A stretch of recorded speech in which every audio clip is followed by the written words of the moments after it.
Movie की शुरुआत होती है और हमें 2044 का समय दिखाया जाता है, जहां हम जॉय नाम के एक आदमी को देखते हैं जो फ्यूचर से आए लोगों को मारने का काम करता है, जिसके बदले में इसे ढेर सारा सिल्वर मिलता है।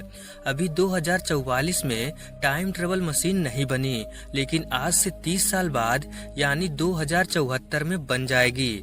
फ्यूचर में किसी को मारना इतना आसान नहीं होगा, क्योंकि उनके शरीर में लगा ट्रैकर उस इंसान का लोकेशन और पहचान बता देगा।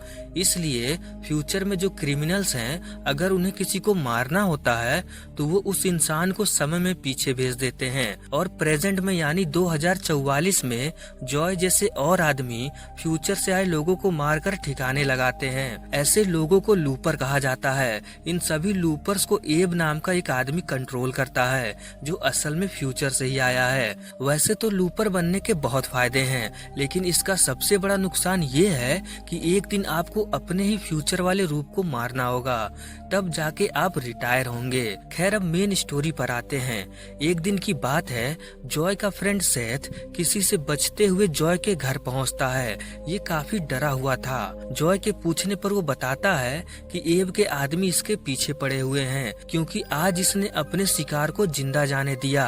असल में वो आदमी सेथ का ही फ्यूचर वाला रूप था, और आज सेथ रिटायर हो जाता, लेकिन इसने अपना काम नहीं किया, जिसके वजह से एब के आदमी इसे ढूंढ रहे हैं।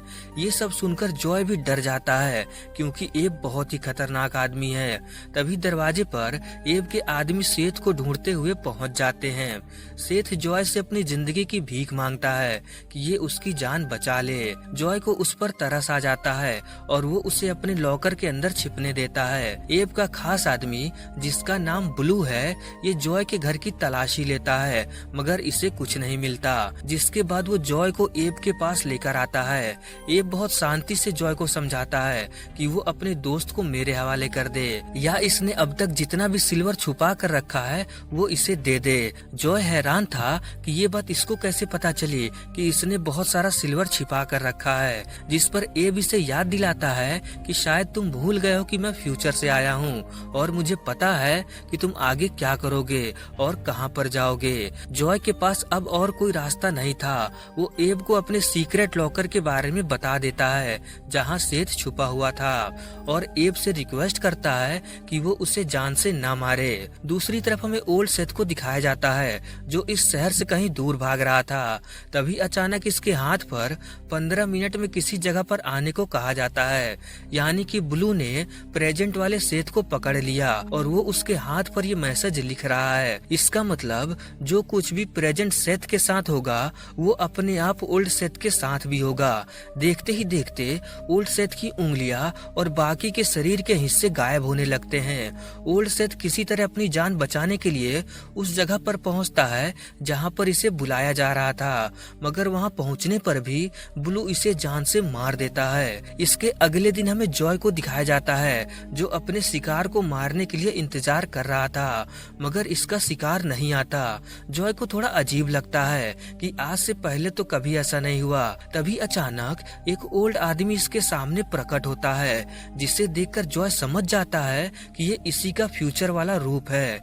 ये कुछ कर पाता, तभी ओल्ड जॉय इसको घूसा मारकर बेहोश करके यहाँ से भाग जाता है।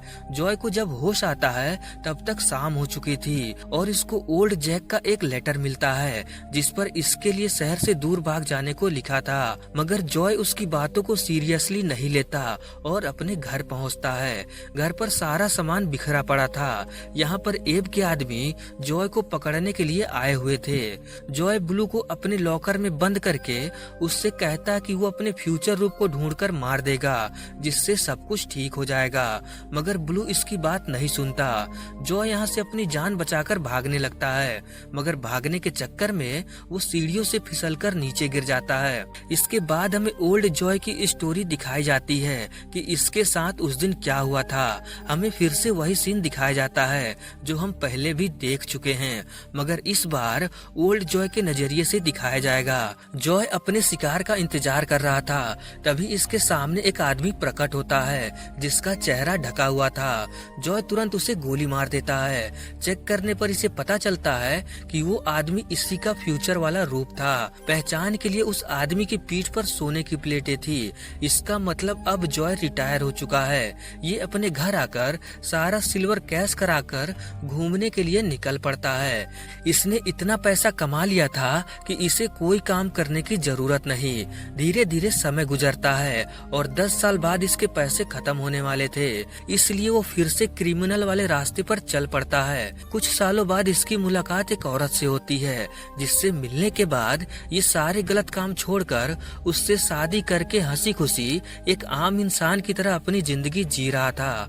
ऐसे ही करते करते अब साल आता है 2074 का और हमें न्यूज में दिखाया जाता है कि कोई रेन मेकर नाम का आदमी आया है जो सभी क्रिमिनल्स को मार रहा है। इसके अगले दिन कुछ लोग आकर जॉय को पकड़ ले जाते हैं। दरअसल अब जॉय का टाइम पूरा हो चुका था और इसे टाइम में पीछे भेजकर मारने की तैयारी हो रही थी, मगर जॉय अब सब कुछ जानता था कि आगे इसके साथ क्या होगा। इसलिए ये इन लोगों को किसी तरह मारकर बेहोश कर देता है और खुद टाइम मशीन का इस्तेमाल करके उसी समय में पहुंचता है जब ये 2044 के जॉय के हाथों मारा जाने वाला था। मगर इस बार ऐसा नहीं होता। ओल्ड जॉय यंग जॉय को घूसा मारकर बेहोश कर देता है। उम्मीद करता हूँ यहाँ तक की कहानी आप लोग समझ गए होंगे। अब प्रेजेंट में आते हैं, यानी 2044 में। जैसा कि हमने देखा कि यंग जॉय एब के लोगों से बचकर सीढ़ी से उतरकर भाग रहा था और साथ में इस जगह पर ओल्ड जॉय भी मौजूद था जो यंग जॉय की मदद करता है।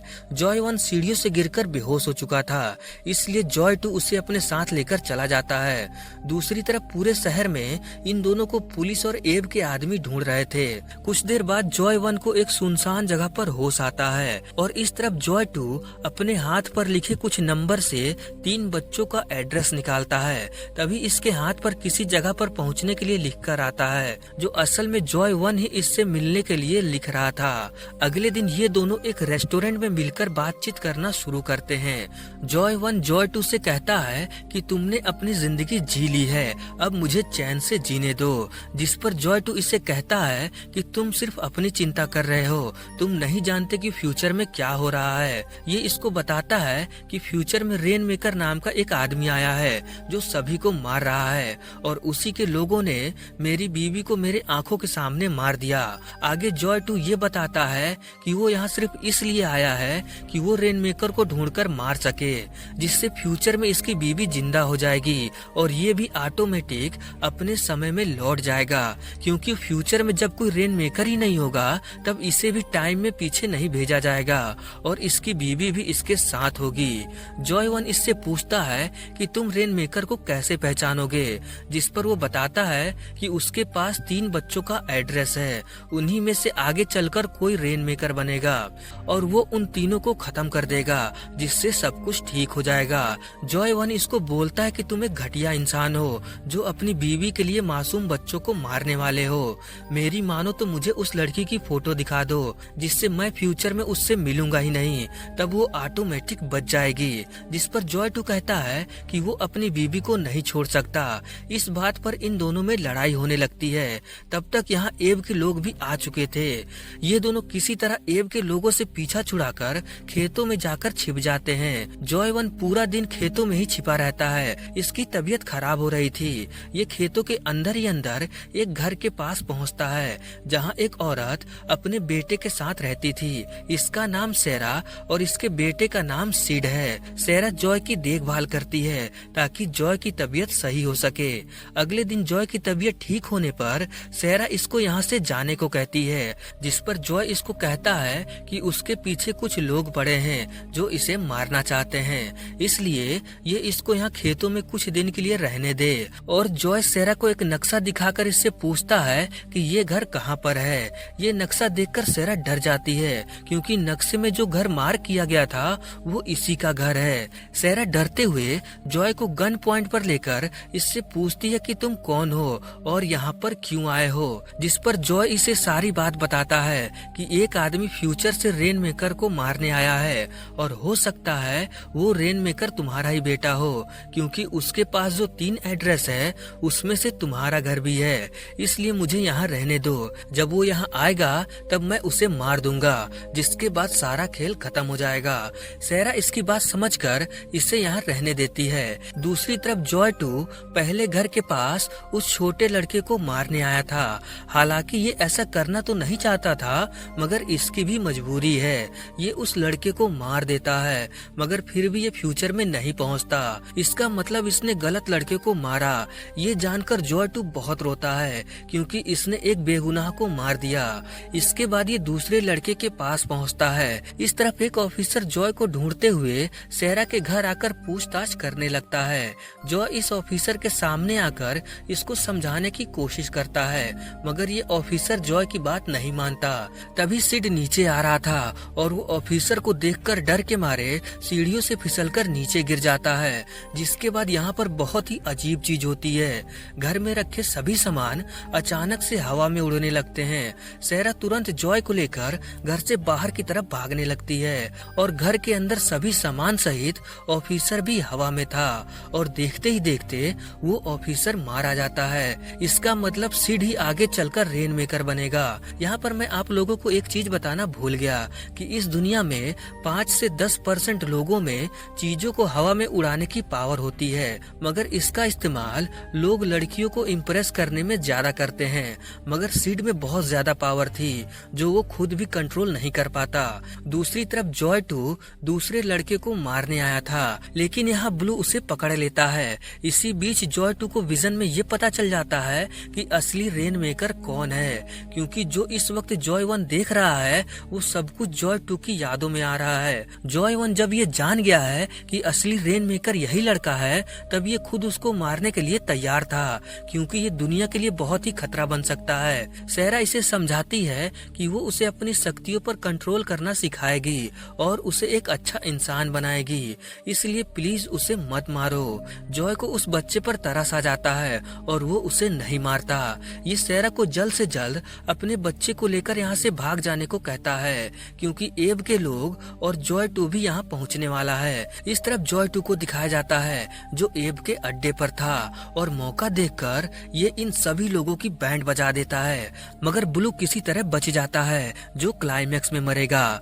कुछ देर बाद जॉय टू जॉय वन के पास आकर इसे बहुत सारा सोना देकर कहता है कि तुम ये सोना लेकर ऐश करो, तुम्हारे पीछे कोई नहीं आएगा, मैंने सब कुछ ठीक कर दिया है। जिस पर जॉय वन कहता है कि तुम चाहे जो कहो, मैं तुम्हें उस लड़के को नहीं मारने दूंगा। ये दोनों आपस में बातचीत कर ही रहे होते हैं, तभी अचानक यहाँ ब्लू आकर जॉय वन पर हमला कर देता है, मगर जॉय ब्लू को लाल कर देता है।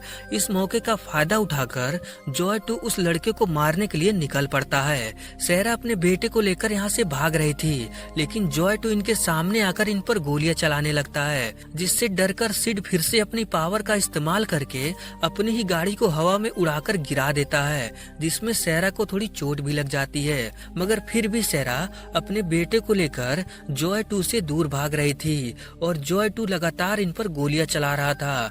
तभी एक गोली सिड को छूकर निकलती है, जिसके बाद सिड गुस्से में आकर फिर से अपनी पावर का इस्तेमाल करता है, जिससे ये तीनों हवा में उड़ जाते हैं। लेकिन किसी तरह सैरा अपने बेटे को समझाकर शांत करती है। इतना सब कुछ होने पर भी जॉय टू हार नहीं मानता और वो फिर से सिड पर निशाना लगाता है, मगर बीच में सैरा खड़ी हो जाती है। दूर से जॉय वन ये सब कुछ देख रहा था। इसके पास जो बंदूक थी उसमें इतना रेंज नहीं था कि वो जॉय टू को मार सके और ना ही इतना टाइम कि वो वहाँ पहुँच सके।